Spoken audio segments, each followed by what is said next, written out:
Bem-vindos ao MinionCast, o podcast do Minion Poços de Caldas. Eu sou a Camila Bueno, assessora de comunicação da 10ª edição. Eu sou a Milena Braga, secretária-geral da 10ª edição do Miniono. Nós estamos aqui de volta com a Maria Eduarda, diretora do Comitê Temático CICV 2015. E nesse episódio a gente vai falar um pouquinho mais sobre tópicos e dicas para o debate.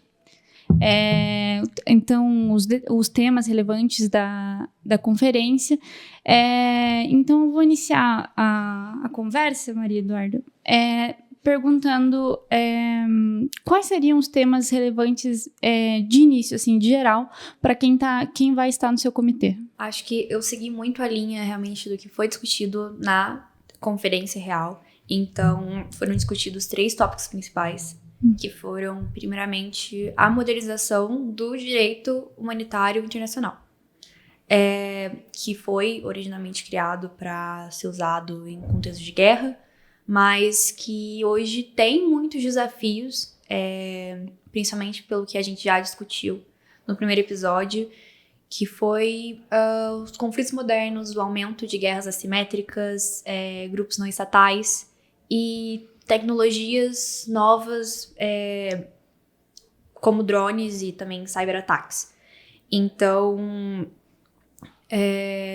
o direito internacional humanitário, ele precisa passar por uma atualização dos tópicos e dos protocolos. O último protocolo que aconteceu das Convenções de Genebra e foi em 1977, então faz muito tempo.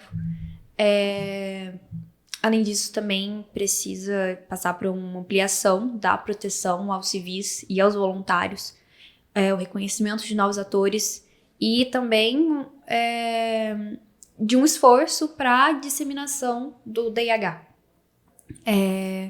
Além disso, o próximo tópico é a melhora das respostas humanitárias em contextos de crise.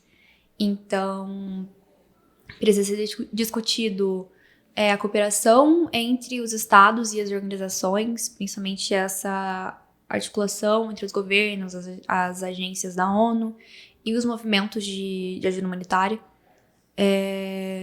o acesso humanitário irrestrito e maior negociação com grupos, principalmente não estatais, envolvidos em conflitos, né? Principalmente devido ao aumento da participação desses grupos nos conflitos modernos. A desburocratização dessa ação humanitária. E, além disso, também o fortalecimento das sociedades nacionais e dos acordos com países para que tenham um financiamento que ele seja sustentável e previsível também para promover a utilização de tecnologias, mas também para poder financiar essas ações, principalmente em lugares onde o acesso não é tão fácil. E o último tópico também seria a proteção dos médicos, civis e voluntários em contextos de violência. Então, precisa haver um reforço legal e midiático. Então, trazer atenção para esse problema, que ainda é um problema muito sério, principalmente hoje, em 2025. Maior número de medidas de segurança e protocolos de evacuação para essas pessoas, pressão diplomática e jurídica e também a questão da violência contra mulheres e crianças nesse cenário de crise.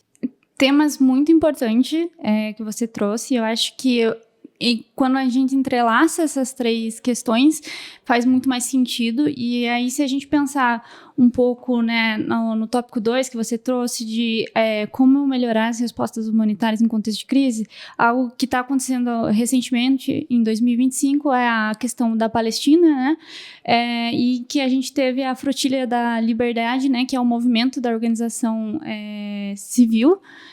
Então, a sociedade agindo por conta própria, né? Então, é interessante como em 2015 o comitê comitê já está pensando nisso, né? Nesses novos atores que estão surgindo, né? E como eles, como a gente falou no episódio anterior, de como essas mudanças acabam também direcionando, né, os aspectos de como pensar o direito humanitário quando a sociedade civil também está ali o tempo todo tentando fazer com que as coisas realmente aconteçam, com esses direitos que realmente sejam garantidos. Também, né, os ativistas, né, que a gente tem lá na Frontilha da Liberdade, foram na tentativa, né, de levar alimentos, né, para tentar quebrar o cerco, e agora, por mais que eles não tenham conseguido, a movimentação deles provavelmente tem algum efeito, né. Você tem alguma coisa a dizer sobre a questão de o CCV e as organizações civis, assim? Eu acho que tem tudo a ver, né? Porque o CCV, ele nada mais é do que formado por pessoas, não só pelos estados, né? O CCV falando diretamente do comitê da Cruz Vermelha. Uhum. Então, são voluntários. Então, infelizmente, a ação deles tem sido cada vez mais restrita, principalmente nessa questão de Gaza. A gente vê o tempo todo notícias da ajuda humanitária sendo impedida de entrar no território. E nesse momento a participação civil ela é muito importante, né? Porque o CCV, ao mesmo tempo que ele atua muito, ele tem suas limitações também financeiras, realmente a questão da soberania que a gente chegou a discutir no primeiro episódio. Então, a participação da população, a questão da mídia, das redes sociais, principalmente, estão muito fortes em 2025. Realmente trabalhar em conjunto para quando essas organizações, quando esses movimentos falham, quando eles não podem trabalhar, é aí que a população entra e faz o seu trabalho, mesmo que não seja obrigação da população, né, participar. Nesse sentido, infelizmente é o que a gente consegue fazer agora. Sim, com certeza. E aí também vai muito de concordância também com o seu tópico de a proteção dos médicos voluntários, que foi inicialmente, né, a proposta inicial da Cruz Vermelha. E o que traz também a gente pensar, né, quando a gente pensa em conflito é muito mais pensando em armamento bélico, e a gente não pensa o de trás, né, que existe né, os corredores humanitários, na verdade a necessidade de se faça corredores humanitários, porque existem crianças, mulheres, pessoas que não estão diretamente relacionadas com a guerra, então isso é muito necessário, e o CCV com certeza, ainda mais no ano que se passa, né, o CCV dessa 10ª edição de 2015 é muito importante para a gente ver o outro lado do conflito, o outro lado da guerra.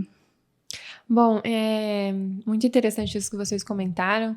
Eu acho que traz até um senso de certa forma, de complexidade para a questão, né? Não é uma questão simples, é uma questão que envolve muitos atores, né? E, ao mesmo tempo, muitas perspectivas também.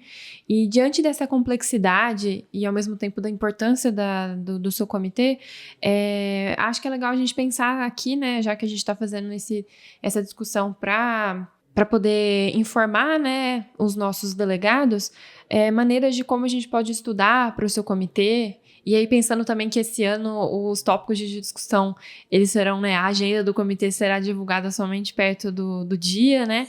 Então, acho que quais seriam ali os principais tópicos gerais para que os estudantes, né, os delegados já estejam ali a par, estudando e buscando um entendimento, né, melhor ali sobre essas questões? Então, tem alguns tópicos que eles podem aparecer aí durante a discussão no dia. Começando, eu acho, pelo tópico de que forma os estados, as organizações e as empresas privadas, elas podem atuar em conjunto para reforçar a ajuda humanitária em contextos de crise. Então, nesse caso, realmente estudar qual que é a participação de cada um desses atores e como eles podem realmente ser úteis nessas situações, né?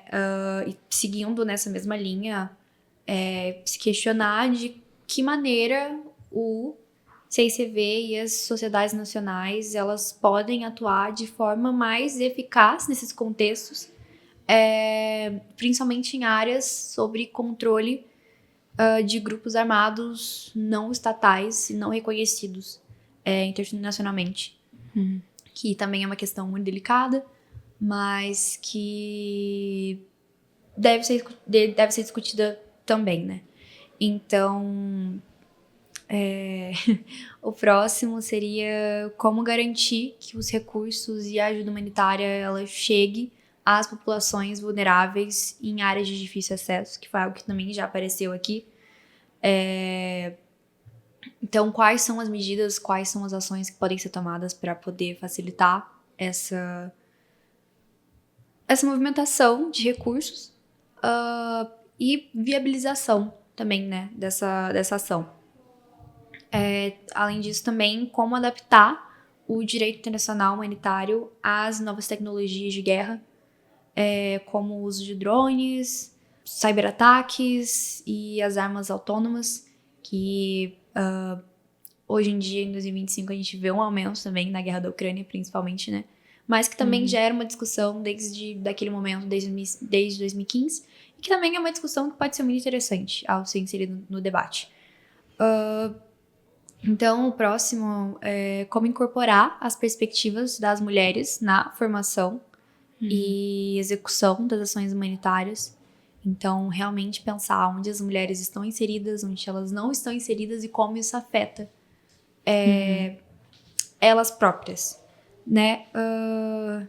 Aí mudando um pouco o sentido e para a questão de como coordenar a assistência humanitária em crises migratórias, que também era um tópico em grande ascensão lá em 2015. Enfim, a crise migratória da Síria também é um tópico bem importante para ser discutido.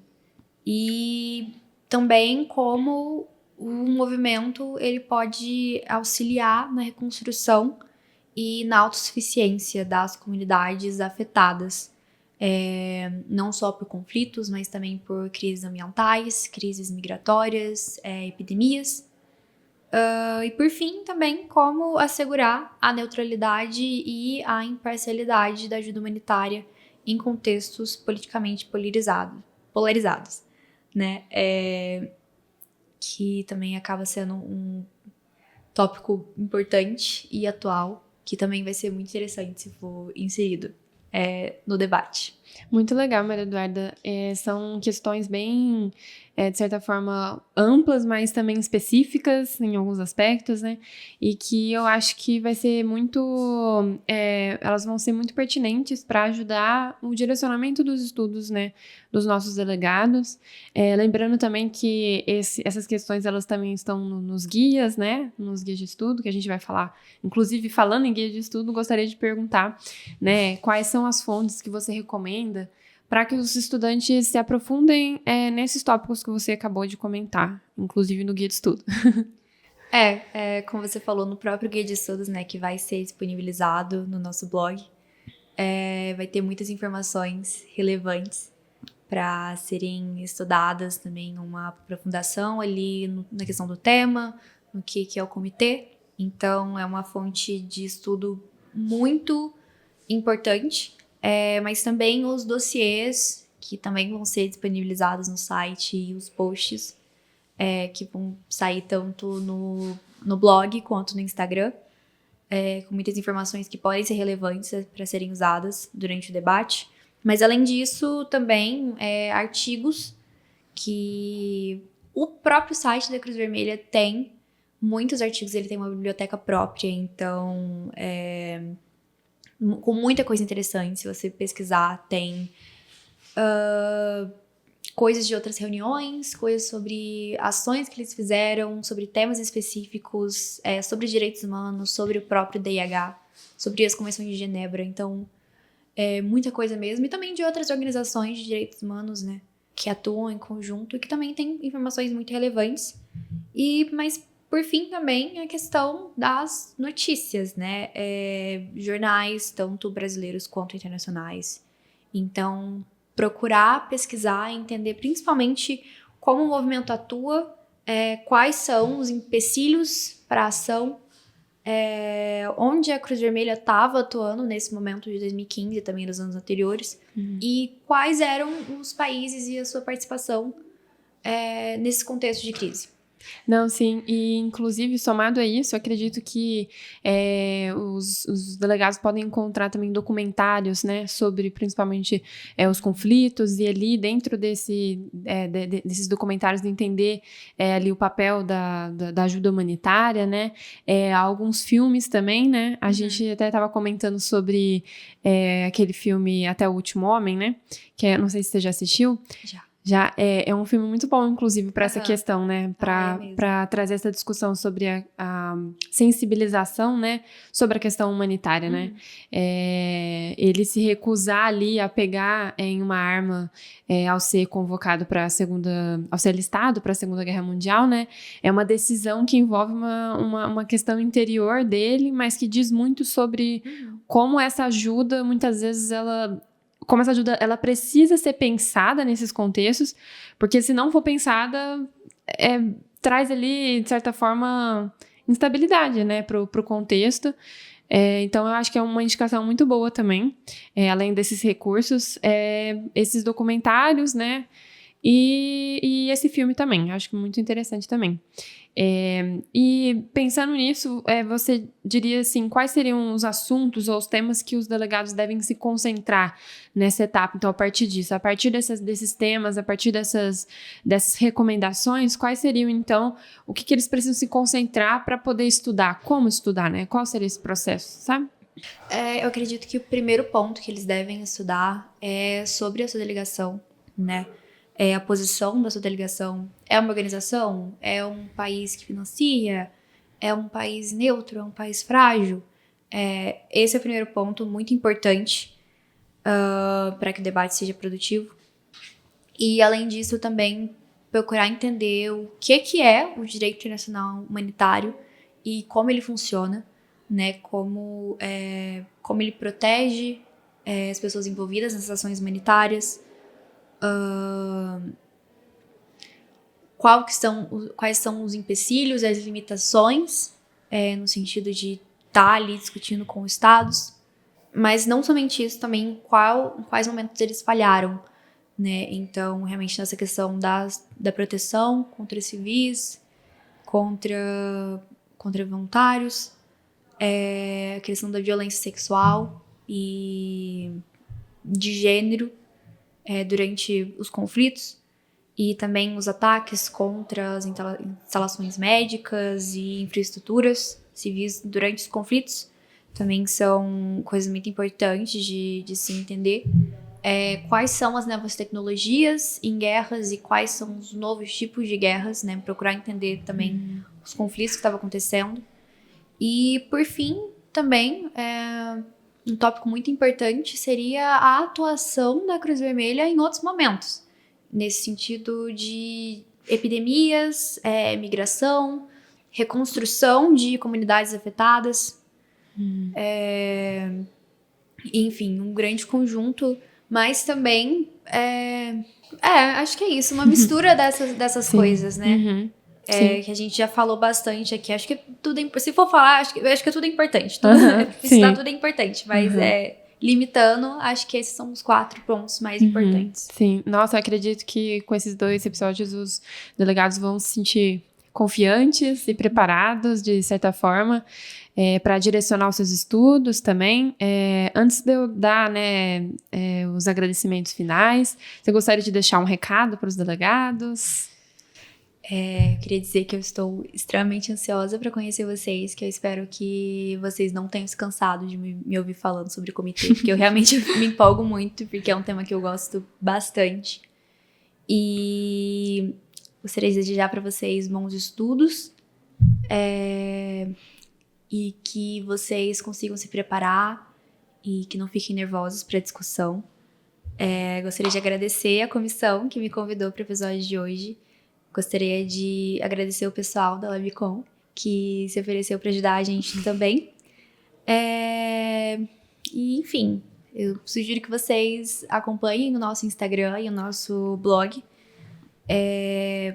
para se aprofundarem e se prepararem para o nosso debate em outubro, mas que também vocês, mesmo se vocês só se interessaram pelo tema por conta do comitê, por conta da mini ONU, que vocês procurem pesquisar um pouco mais sobre esse tema e realmente entenderem o que é. Porque é uma coisa muito importante, é uma coisa que não recebe muita atenção da mídia. E eu acho que é isso. Agradeço novamente. E é isso. Muito obrigada, Maria Eduarda. Muito obrigada pela sua disponibilidade, também pelas suas falas. Foi muito bom esse momento de diálogo, troca e um entendimento maior também sobre o seu comitê. A gente gostaria também, de agradecer imensamente aos ouvintes, aos nossos delegados, professores e demais ouvintes. Agradecer também ao pessoal do Laboratório de Comunicação da PUC Minas Pós de Caldas por estarem aqui nos assessorando, fornecendo essa estrutura e também o trabalho que é essa parceria que é muito gratificante pra gente também, para essa 10ª edição. E lembrar também que esse podcast é uma produção da comissão organizadora da 10ª edição do Mini ONU PUC-P Caldas, e agradecer a todos e até o próximo episódio.